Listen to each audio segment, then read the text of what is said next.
Hello दोस्तों, स्वागत है आपका फ्रेंड स्टडी सर्किल चैनल में। और दोस्तों, जैसा कि UP triple S C PET के एग्ज़ाम को टारगेट करते हुए यहाँ पे जीएस के वन लाइनर क्वेश्चन लिए गए हैं, तो चलिए स्टार्ट करते हैं। यदि आपने चैनल पे पहली बार विजिट किया है तो चैनल को आप सब्सक्राइब कर सकते हैं।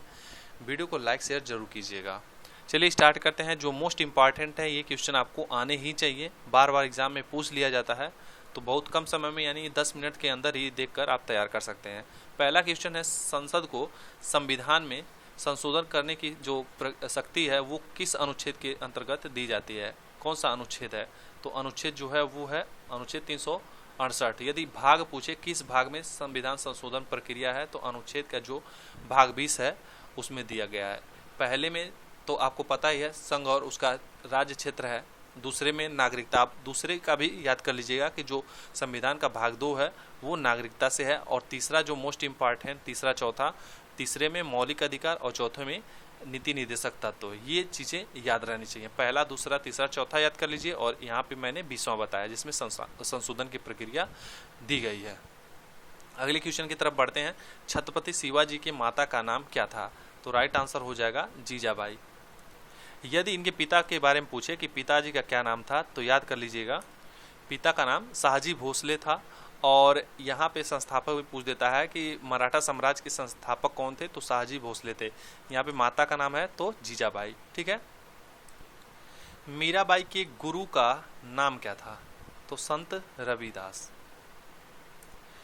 और रविदास को रैदास भी कहते हैं, तो संत रैदास या रविदास आप याद कर सकते हैं। बीजापुर का गोल गुंबज किसने बनवाया था? और यहाँ पे पूछा है कि कहाँ पे है। यदि स्टेट है तो स्टेट की बात करें तो ये कर्नाटक में है। ठीक है। यदि कहाँ पे और किसने बनवाया था इसकी बात करें तो मोहम्मद आदिल शाह द्वारा ये बीजापुर का जो गोल गुंबज है ये बनवाया गया था। गुंबद कहिए या फिर गुंबज कहिए। अगला क्वेश्चन है, भारत का पहला नेशनल पार्क कौन सा है? तो पहला जो नेशनल पार्क है वो है जिम कॉर्बेट। इसे हेली नेशनल पार्क के नाम से भी जाना जाता है। ठीक है।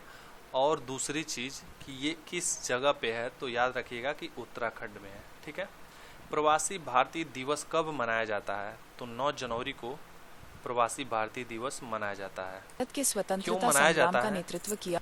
तो याद रखिएगा कि जो महात्मा गांधी थे वो दक्षिण अफ्रीका से भारत जो है 9 जनवरी 1915 को भारत आए थे। ठीक है। तो इसी के अवसर में हम लोग प्रवासी भारतीय दिवस मनाते हैं। समुद्र के जल को किस प्रक्रिया द्वारा शुद्ध किया जाता है? तो प्रक्रिया है आसवन। राइट आंसर हो जाएगा आसवन प्रक्रिया द्वारा। ठीक है। राष्ट्रीय योजना समिति की स्थापना कब हुई थी?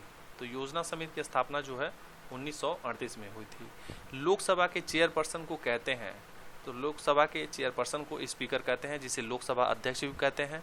वर्तमान में जो है वो ओम बिरला है। ठीक है। और लोकसभा जो है ये भंग किया जा सकता है। ये पूछा जाता है क्या लोकसभा को भंग किया जा सकता है? तो बिल्कुल भंग किया जा सकता है, लेकिन राज्यसभा को भंग नहीं किया जा सकता है, ये याद रखिएगा। अगला क्वेश्चन है, राष्ट्रीय मानवाधिकार आयोग की स्थापना कब हुआ था?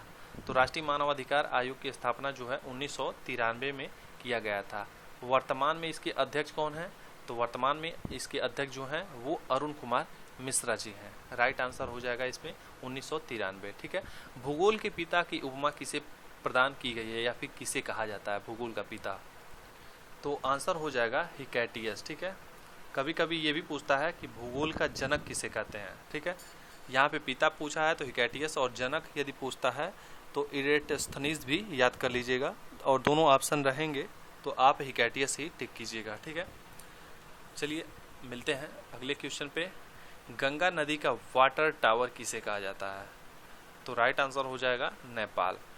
बंगाल का आतंक किसे कहते हैं? तो बंगाल का आतंक जो है वो चलकुंभी को कहते हैं। अगला क्वेश्चन है, दामोदर किसकी सहायक नदी है? तो दामोदर जो है हुगली की सहायक नदी है।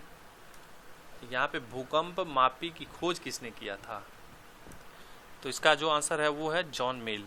और यहाँ पे एक ऑप्शन और भी मिलेगा आपको, जिसमें चार्ल्स रिएक्टर का भी नाम मिलेगा, जिससे भूकंप की तीव्रता मापी जाती है। तो भूकंप की जो तीव्रता मापी जाती है इसके बारे में चार्ल्स रिएक्टर का नाम आता है, उसको ध्यान रखिएगा। विश्व खाद्य दिवस कब मनाया जाता है? तो राइट आंसर हो जाएगा 16 अक्टूबर को विश्व खाद्य दिवस मनाया जाता है।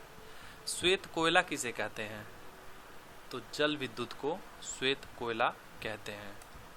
अगला क्वेश्चन है, राष्ट्रीय विद्युत प्रशिक्षण संस्था कहाँ अवस्थित है?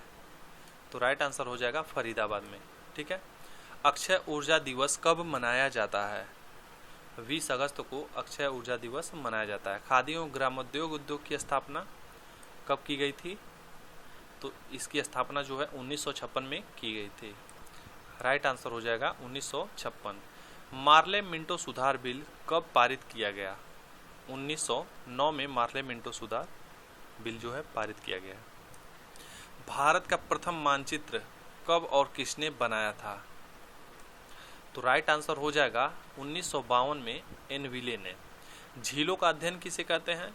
तो फिनोलॉजी में झीलों का अध्ययन किया जाता है। ठीक है। WHO की स्थापना कब हुई थी? यहाँ पे WTO होगा, क्योंकि दोस्तों थोड़ा सा यहाँ पे टाइपिंग मिस्टेक है। WTO की स्थापना जो है वो 1995 है और WHO की स्थापना जो है वो 7 अप्रैल 1948 है। ठीक है। और 7 अप्रैल को हम लोग विश्व स्वास्थ्य दिवस जो है मनाते हैं। तो यहाँ पे WTO कर लीजिएगा, यानी वर्ल्ड ट्रेड ऑर्गेनाइजेशन। ठीक है, 1995। अगला क्वेश्चन है, श्वेत फास्फोरस को किस में रखा जाता है? तो किरोसिन यानी कि मिट्टी के तेल में रखा जाता है। उष्मा द्वारा तत्काल नष्ट होने वाली विटामिन कौन सी है? विटामिन सी, ये विटामिन सी आंसर होगा। और जल में घुलनशील विटामिन, जैसा कि मैंने आपको बताया था, विटामिन बी और सी दोनों हैं। ठीक है। और वसा में तो आप लोग ADE याद रखिएगा, BC को छोड़ के राइट आंसर हो जाएगा। अब हर एक विटामिन का आप लोग को रासायनिक नाम याद होना चाहिए, ये सारी चीज़ें आप लोग याद कर लीजिएगा। रणजीत सागर बांध जो है कहाँ पे स्थित है? तो यदि आपसे स्टेट पूछा या तो यहाँ पे नदी का आंसर दिया गया है, रावी नदी। और स्टेट की बात करें तो जम्मू कश्मीर और पंजाब के बॉर्डर पे ये डैम बना हुआ है। तो ये दोस्तों मोस्ट इम्पॉर्टेंट क्वेश्चन आपको करा दिए गए हैं। व्याख्या आपको कैसा लगा और किस तरह से आपने इसे पढ़ा है, एक बार रिवीजन करेंगे तो सारी चीज़ें याद हो जाएंगी। यदि आपको एग्ज़ाम हॉल में ये क्वेश्चन मिलते हैं तो आपको चंद सेकंड भी नहीं लगेंगे कि आप इसे सॉल्व करके आगे बढ़ जाएंगे। तो ऐसे ही आपको अगले सीरीज़ में हम स्वागत करेंगे। तब तक के लिए अपना तैयारी करते रहें, ख्याल रखें, टेक केयर, बाय बाय।